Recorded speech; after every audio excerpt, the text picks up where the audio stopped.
अब हम यहाँ पे प्रैक्टिकली बात करेंगे। थ्योरेटिकल मैं समझा चुका हूँ मित्रा रिपोर्ट्स क्या होता है।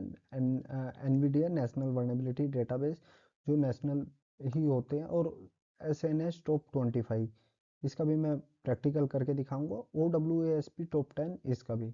ठीक है, इनके बारे में थ्योरेटिकल मैं एक्सप्लेन कर चुका हूँ। अब बारी है इनकी प्रैक्टिकली समझने की कि ये एरर्स होती कहाँ पे है और इनको हम चेक कैसे करते हैं, और टॉप 25 एरर क्या क्या होती है और टॉप 10 एरर क्या क्या होती है, और मित्रा रिपोर्ट वेबसाइट पे सीवीई में क्या क्या कॉमन वर्नेबिलिटीज होती हैं।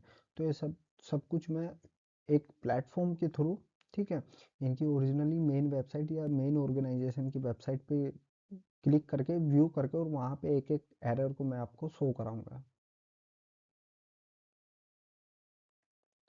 हेलो, अब हम यहाँ पे बात करेंगे कॉमन वर्नेबिलिटी। ठीक है, cve.org, cve.mitra.org, जो यूएस की वेबसाइट है, हम उसको विजिट करेंगे क्योंकि वहाँ पे कॉमन वर्नेबिलिटीज डली हुई होती है, अपडेट की हुई होती हैं। ठीक है, वहाँ की जो सिक्योरिटी टीम है वो अपडेट की हुई होती है इस वेबसाइट पर। ठीक है, तो जैसे ही मैं cve.org भी सर्च करूँगा तो ये आ जाएगी। ये मित्रा वालों की वेबसाइट है बेसिकली। ठीक है, ये रिसर्च टीम की है। तो हम यहाँ से क्या क्या एक्सेस कर सकते हैं, सीवीई एक्सेस कर सकते हैं ऑर्गेनाइजेशन के लिए। ठीक है, और वर्क ग्रुप, या हम उससे सीख भी सकते हैं, लर्निंग भी है इसमें, प्रोसेस, प्रोग्राम।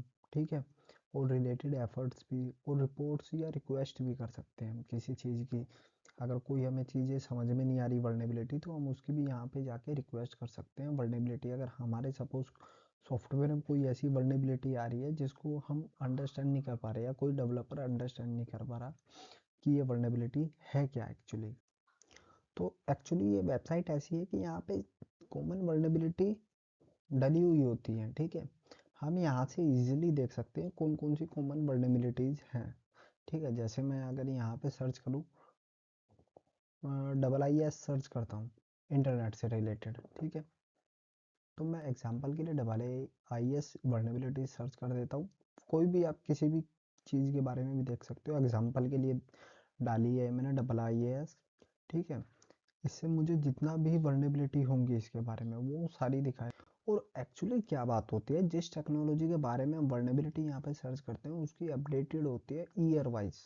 ठीक है, ठीक है, जैसे मैंने डबल आई एस किया है तो कौन कौन सी एप्लीकेशन में डबल आई एस की प्रॉब्लम आ रही है।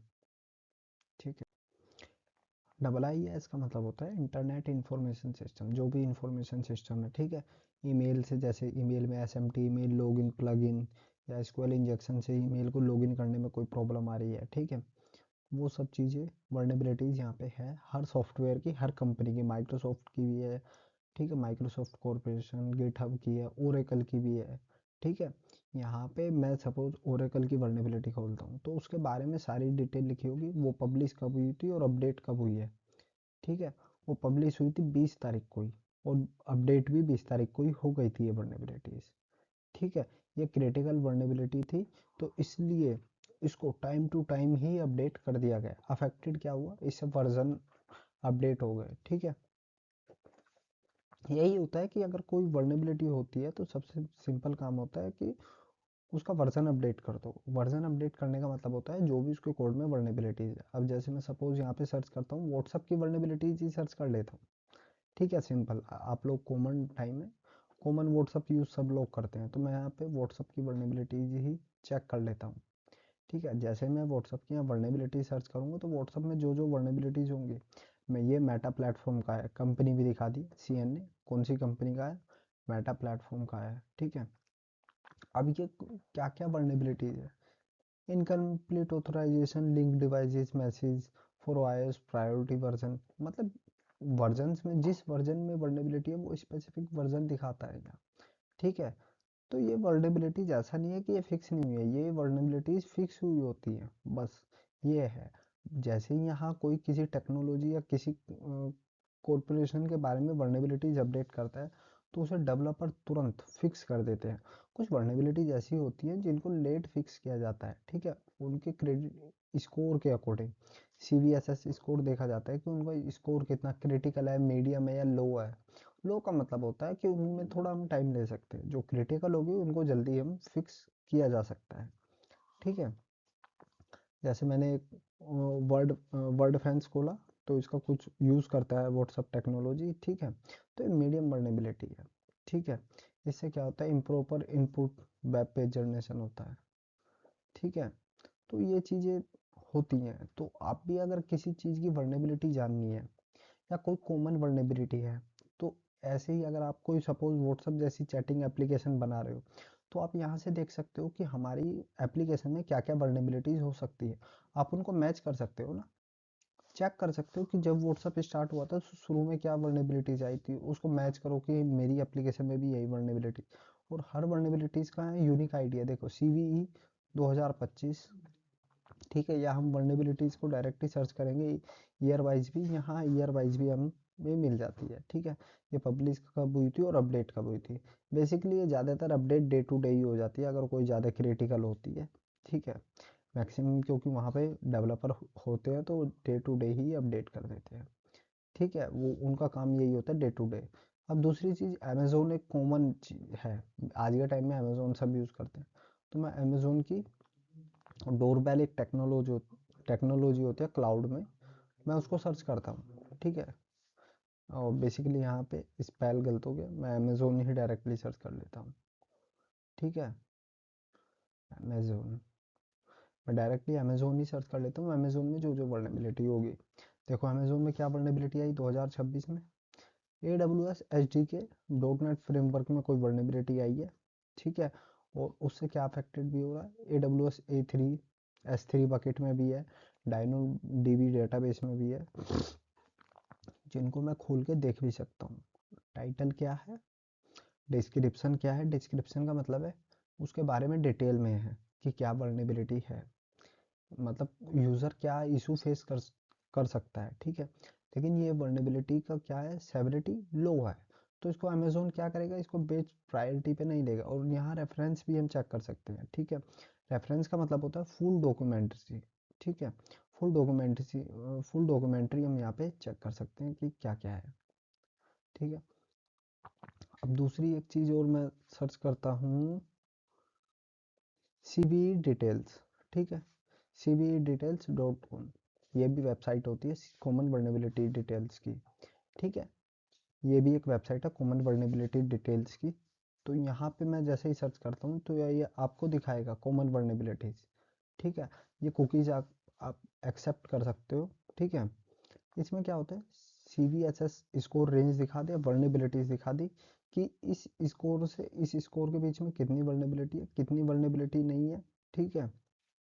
ये देखो, जैसे मैं क्रिटिकल खोलता हूँ 9+ वाली कितनी वर्नेबिलिटीज़ है, तो यहाँ आप देख सकते हो 9+ वाली कितनी वर्नेबिलिटीज़ है 2026 में, यानी कि लेटेस्ट अपडेट हुई है ये वर्नेबिलिटीज़, ठीक है। जैसे ही मैं किसी वर्नेबिलिटीज़ पे, साइबर सिक्योरिटी AI कोई वेबसाइट होगी उसमें भी वर्नेबिलिटीज़ है, या कोई कोर्स चला रहा है या कोई वैसी वेबसाइट है उसमें भी वर्नेबिलिटीज़ होंगी, ठीक है। जो पॉपुलरिटी ओवरऑल इंडिया चल रही है, या इंडियन वेबसाइट्स में भी वर्नेबिलिटीज़ होती हैं, कॉमन वर्नेबिलिटीज़ होती हैं ये, अगर कोई सेम ऐसी ही बना रहा है, ठीक है। क्योंकि डॉक्यूमेंट्स ही सब ऐसे ही होती है ना कि लॉगिन अगर कोई कर रहा है तो लॉगिन लॉगिन के तरीके से करेगा ना, वो आईडी और पासवर्ड डाल के, हम उसमें डाल सकते हैं आईडी में क्या क्या डाल सकता है बस इतना, तो वो सेम करेगा ना। तो वही होता है कि हमें लॉगिन डिटेल्स चेक करनी होती है कि लॉगिन डिटेल्स में क्या क्या वर्नेबिलिटीज आ सकती है। तो इसी तरीके से, और यहाँ पे क्या होता है, बाय डेट भी हम सर्च कर सकते हैं कि 2026 में, अभी तक जनवरी ख़त्म नहीं हुआ है, जनवरी में ही जनवरी ख़त्म हो गया है ये मान लो, वन एक दो दिन बचा है, तो उसमें 4334 वर्नेबिलिटीज आ गई एक दिन में। यहाँ पे हम मंथ वाइज भी देख सकते हैं, ईयर वाइज भी हम यहाँ पे चेक कर सकते हैं वर्नेबिलिटीज, ठीक है। ईयर वाइज और यहाँ पे ईयर वाइज भी चेक कर सकते हैं। अब यहाँ एक्सप्लॉयटेशन भी हम चेक कर सकते हैं, ठीक है। इसका फ़ायदा क्या होता है CVE डिटेल का, कि हम एक एक वर्नेबिलिटीज़ को चेक कर सकते हैं यहाँ पे, ठीक है। ये भी मित्रा वेबसाइट की तरह ही काम करता है, CVE डॉट जैसे ORG मित्रा है ऑर्गेनाइजेशन, बिल्कुल ये भी उसी की तरह काम करता है। यहाँ पे भी वर्नेबिलिटीज़ आपको मिल जाएंगी, ठीक है। टाइप्स के बाय टाइप, अगर हम बाय टाइप पे सर्च करेंगे, बाय टाइप के ओवरफ्लो कोई वर्न एक वर्नेबिलिटी का नाम होता है, ठीक है। जैसे ये रोम क्लिक हो गया मुझसे, ओवरफ्लो एक वर्नेबिलिटी है, memory corruption, SQL injection, XSX website scripting होता है, डायरेक्टली ट्रांसफरल फाइल इंक्लूजन, ठीक है, ओपन रिडायरेक्ट और इनपुट वैलिडेशन। जैसे वर्नेबिलिटीज है 2016 में कितनी वर्नेबिलिटीज आई थी किस फील्ड में, ये सारी इसमें लिखी हुई है, ठीक है। कौन सी सबसे ज़्यादा वर्नेबिलिटी आई थी किस फील्ड में, सबसे ज़्यादा ज़्यादा रिस्क होता है, ठीक है। तो ये हम अपना एक सॉफ्टवेयर बनाती बार भी ध्यान रख सकते हैं। और वर्नेबिलिटी का क्या इम्पैक्ट होता है, code of execution bypass. Bypass का मतलब है डायरेक्टली हमारी एप्लीकेशन का एक्सेस, या Daniel of service, DOS attack जिसको हम बोलते हैं, या इंफॉर्मेशन कितनी लीक हुई है, ईयर वाइज ये दिखा देता है, ठीक है। सबसे ज़्यादा ईयर कौन सी ईयर में इंफॉर्मेशन लीक हुई, कौन सी ईयर में नहीं। उसके बाद हम नॉन एक्सप्लॉइटेटेड, ठीक है। नॉन एक्सप्लॉइटेटेड का मतलब है कि कौन सी चीज़ें एक्सप्लॉइट हुई है, ठीक है। जैसे a code injection is invent endpoint manager mobile allowing to the attacker achieve the unauthenticator remote code. मतलब मोबाइल में, एंड्रॉयड्स मोबाइल में एक ऑथेंटिकेशन वाला था कि कोई भी अननोन एप्लीकेशन डायरेक्टली इंस्टॉल करके वो रिमोटली हमारे मोबाइल को ले सकता था, ठीक है। तो ये वर्नेबिलिटीज दिखाता है। ये भी दिखा देता है मैक ओएस में या किसी सिस्टम में वर्नेबिलिटीज होंगी जिससे एक्सप्लॉइट हो सकता है, ठीक है। और CVSS स्कोर से भी हम देख सकते हैं, ठीक है। CVSS स्कोर देख सकते हैं कि किसका कितना स्कोर है और किस स्कोर में सबसे ज़्यादा वर्नेबिलिटीज लाई करती है। 9+ में इतनी करती हैं, ये अकॉर्डिंग टू एवरेज होता है, ठीक है। ये ईयर वाइज अपडेट हो चुकी होती है, डेली अपडेटेड होती है ये रिपोर्ट्स, ठीक है। और मैं इनको यहाँ चेक कर सकता हूँ वेंडर्स। वेंडर्स का मतलब है कंपनीज नेम, ठीक है। कौन कौन से वेंडर्स हैं, PDF है या AT में, बहुत सारे वेंडर्स होते हैं जो अलग अलग प्लेटफॉर्म की होते हैं, जिनको हम प्लेटफॉर्म एज अ सर्विस के लिए भी, जैसे मैं यहाँ कुछ टाइप करता हूँ गूगल, ठीक है। गूगल एक सर्च इंजन है ना, जैसे मैंने गूगल को सर्च किया तो गूगल में कितनी वर्नेबिलिटीज़ है, नंबर ऑफ प्रोडक्ट्स गूगल के कितने हैं, और उन प्रोडक्ट्स में कितनी वर्नेबिलिटीज़ है, ये सब मुझे यहाँ पे शो कर रहा है, ठीक है। जैसे यहाँ पे गूगल्स की मुझे सारी वर्नेबिलिटीज सर्च करके उसने दे दी। ऐसे ही अब मैं यहाँ ओरेकल की भी सर्च करता हूँ। ओरेकल भी एक क्लाउड प्लेटफॉर्म होता है ना, ये ORACL, ठीक है। और स्पेल गलत हो गया, एक मिनट। जैसे मैं करता हूँ ओरेकल भी, तो वो ओरेकल के भी मुझे शो करेगा कि किसमें कितनी मिस्टेक्स हैं, ठीक है। अब जैसे मैं इस पे एंटर करूँगा तो ओरेकल की दिखा दी, ओरेकल के कितने प्रोडक्ट्स हैं और टोटल वर्नेबिलिटीज कितने हैं। 1147 ओरेकल के प्रोडक्ट है और उनमें वर्नेबिलिटीज है 10,111, ठीक है। यानी कि प्रोडक्ट कम है, वर्नेबिलिटीज ज़्यादा है। ये आप कंपेयर करके भी देख सकते हो ओरेकल में किस किस में, वर्चुअल बॉक्स में है, कहाँ कहाँ पे वर्नेबिलिटीज है, कौन सी क्रिटिकल है, कौन सी क्रिटिकल नहीं। आधी वर्नेबिलिटीज ऐसा होता है कि टाइम टू टाइम अपडेट होती जाती है। इसका मतलब ये हुआ है उसकी पब्लिश डेट और अपडेट डेट लिखी हुई होती है, जिस दिन वो पब्लिश हुई और जिस दिन वो अपडेट हुई वो सारी चीज़ें उसकी लिखी हुई होती है। Vendor, vendor like that Microsoft एक वेंडर है, ठीक है। हम माइक्रोसॉफ्ट की चीज़ें बहुत सारी यूज़ करते हैं ना, माइक्रोसॉफ्ट का क्लाउड भी है, एक्सेल भी है और वर्ड्स भी है, ये सब माइक्रोसॉफ्ट के होते हैं। तो हम यहाँ जैसे सर्च कर रहा है मैंने माइक्रोसॉफ्ट, तो माइक्रोसॉफ्ट 1215 प्रोडक्ट है, इतनी उसकी वर्नेबिलिटीज है। तो जैसे ही मैं यहाँ सर्च करूँगा तो उसका कोपायलट में, कोपायलट भी उसका एक पार्ट है ना माइक्रोसॉफ्ट का, कोपायलट में है। एज्योर फ्रंट डोर में है। एज्योर क्या होता है, उसका डेट, उसका क्लाउड होता है बेसिकली। एज्योर एंटर आईडी में है, उसमें लिखा होता है कौन सी अभी फिक्स नहीं, ये भी पता लग जाता है कि हमें कोई वर्नेबिलिटीज फिक्स हुई है या नहीं हुई इससे, ठीक है। इम्प्रॉपर न्यूट्रलाइजेशन होता है इसमें, या कोई वर्नेबिलिटीज एक्सप्लोइट हो गई तो वो भी दिखा देता है। अब प्रोडक्ट में ही हम देख सकते हैं, कितनी भी हम सर्च कर सकते हैं, ठीक है। या जैसे कोई एक प्रोडक्ट अगर हुआ, एक्सेल में डाल लेता हूँ, एक्सेल भी एक प्रोडक्ट है माइक्रोसॉफ्ट का भी है। तो मैं अगर एक्सेल को ही डाल लेता हूँ, या एक्सेल की वर्नेबिलिटीज दिखा देगा मुझे, ठीक है। एक्सेल में, एक्सेल में कितनी वर्नेबिलिटीज और कितनी क्या है, एक्सेल में कौन कौन सी वर्नेबिलिटीज है, नंबर ऑफ वर्नेबिलिटीज कौन सी है, और उनके वर्जन्स में भी दिखा देता है। टारगेट प्लेटफॉर्म मैक ओएस, या मैक ओएस के कौन से वर्जन में है, ठीक है, या कौन सी ईयर के वर्जन में है, ठीक है, 2019 2016 ये दिखा देता है, ठीक है। एक्सेल के भी वर्जन होते हैं ना, तो उसी हिसाब से है, ठीक है। वर्जन वाइज, या अगर मैं इसको भी फ़िल्टर यहाँ पे ज़्यादा लगाऊंगा तो एक्सेल का अपडेटेड मुझे दिखा देगा कि लास्ट वर्नेबिलिटी एक्सेल में कब आई थी एक्चुअली, ठीक है। ये भी मुझे दिखा देता है यहाँ पे। तो इसका फ़ायदा यही होता है कि हम वर्नेबिलिटीज़ चेक कर सकते हैं जो अपडेटेड होती है, यही होता है इसमें बस। A list of most dangerous mistakes that programmers can when create the software, ठीक है। इसका मतलब क्या होता है, S N S top 25 list एक जैसी ऐसी होती है कि जिसमें सॉफ्टवेयर बनते हैं टाइम, सॉफ्टवेयर बनाते टाइम प्रोग्रामिंग जो सबसे डेंजरस मिस्टेक कर देते हैं प्रोग्रामर, ठीक है। तो उनको बताया जाता है कि ये मिस्टेक छोटी लगती है लेकिन इन वजह से हैकर सिस्टम में घुस सकता है, डेटा चुरा सकता है, सिस्टम डैमेज कर सकता है, ठीक है। इस लिस्ट में वैसे week password handling, input validation का ना करना, इंजेक्शन अटैक, ऑथेंटिकेशन एरर जैसे इशू होते हैं। एस ऑर्गेनाइजेशन हर साल ये लिस्ट अपडेट करती है ताकि डेवलपर को पता चल सके कि कौन सी गलतियों से बचा जा सकता है। अगर डेवलपर एस टॉप 25 फॉलो करता है तो उनका सॉफ्टवेयर ज़्यादा सिक्योर होता है और अटैक्स का रिस्क कम हो जाता है। इसलिए एस टॉप 25 प्रोग्रामर के लिए एक गाइडलाइन की तरह काम करता है। अब एस हम टॉप 25 लिस्ट को देखेंगे उसमें क्या क्या आते हैं प्रैक्टिकली, ठीक है। तो मैं यहाँ पे सर्च करूँगा एस, ठीक है। या डायरेक्टली मैं अगर यहाँ पे सर्च करूँगा एस टॉप 25 लिस्ट तो मुझे कोई भी गूगल या कोई भी दे देगा सर्चिंग ब्राउज़र, ठीक है। सिक्योरिटी वर्नेबिलिटीज अगर मैं लिख के टाइप करूँगा, ठीक है। तो जैसे मैं वर्नेबिलिटीज लिख के टाइप करूँगा तो ये मुझे लिस्ट प्रोवाइडेड हो जाएगी, ठीक है। जैसे ही मैं इसकी मेन स्पेसिफिक वेबसाइट पे जाऊँगा, इसकी मेन स्पेसिफिक वेबसाइट होती है sns.org, ठीक है। ऑर्गेनाइजेशन से होती है बेसिकली ये रिलेटेड, ठीक है। तो जैसे ही मैं स्लाइड डाउन करूँगा तो इसमें आप देख सकते हो, जैसे ही इसमें स्लाइड डाउन करूँगा एक्सेप्ट कुकीज़ करके, ठीक है। तो इसमें आप नीचे जैसे ही मैं स्क्रॉल डाउन कर रहा हूँ तो आप नीचे देख सकते हो न्यू टॉप 25 इसमें लिस्ट दिखा देता है। The error are included in the top 25 error. अगर हम कोई सॉफ्टवेयर बनाते हैं तो उसमें टॉप 25 एरर, एरर हमें क्या चेक करनी चाहिए, ये एरर हमें नहीं होनी चाहिए हमारे किसी भी सॉफ्टवेयर या वेबसाइट में, ठीक है। यही बेसिकली इसका टारगेट होता है, ठीक है। जैसे इसमें एक साइड एरर का नाम दिया हुआ है, एक साइड एरर का कोड दिया हुआ है, ठीक है।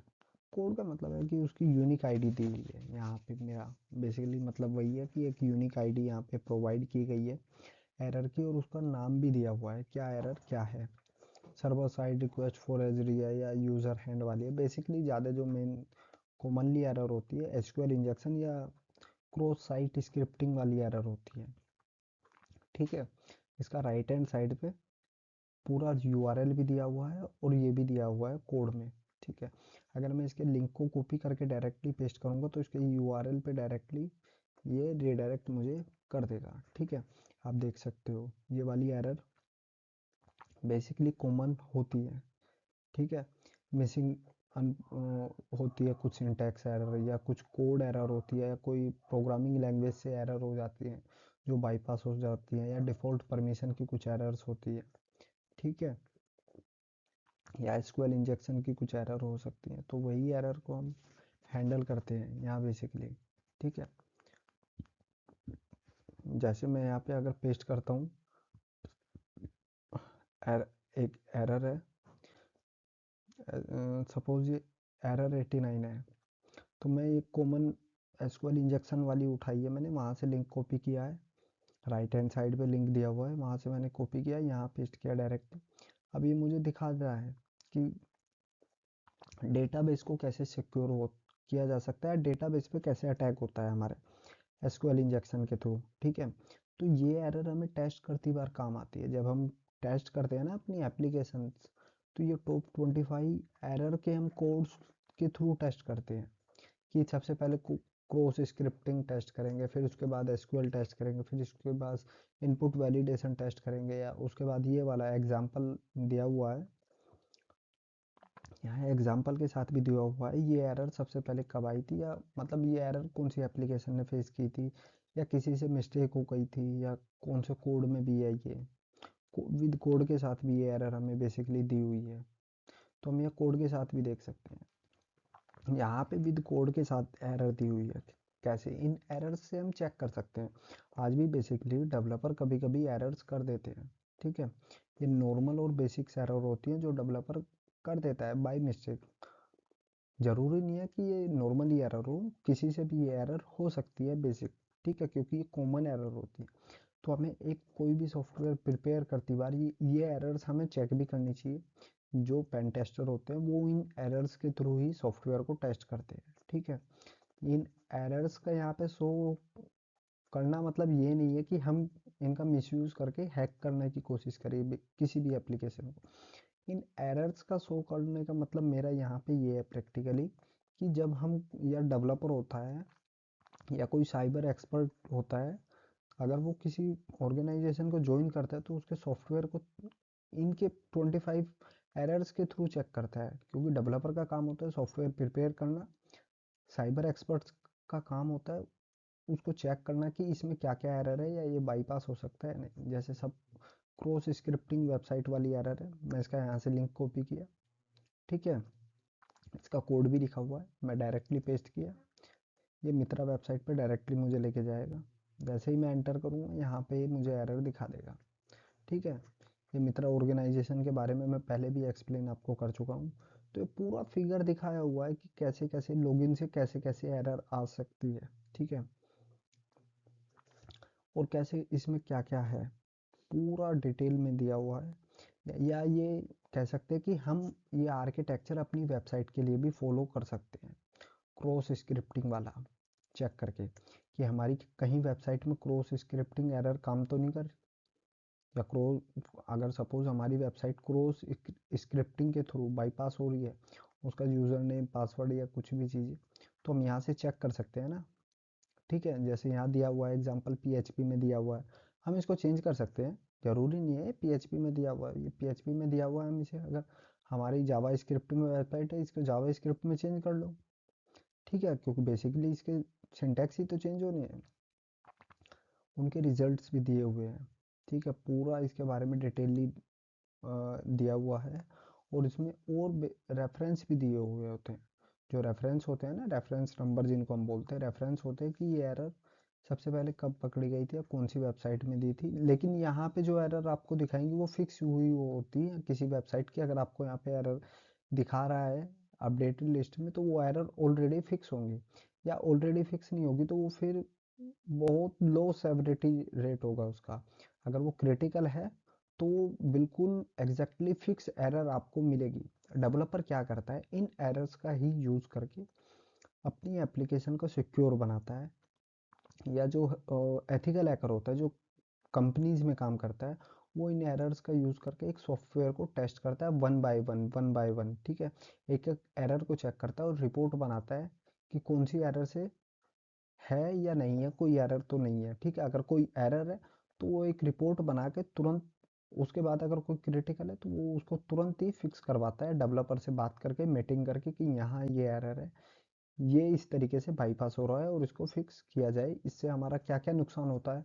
क्योंकि अगर आप पेन टेस्टर हो तो आपको ये भी ध्यान रखना होगा किस एरर से क्या क्या नुकसान हमारा हो सकता है, सिस्टम डैमेज हो रहा है या कोई पर्सनल डेटा किसी का लीक हो रहा है या कंपनी का डेटा कोई लीक हो रहा है, तो वो भी हमें डिफेंड के लिए तैयार करना होता है।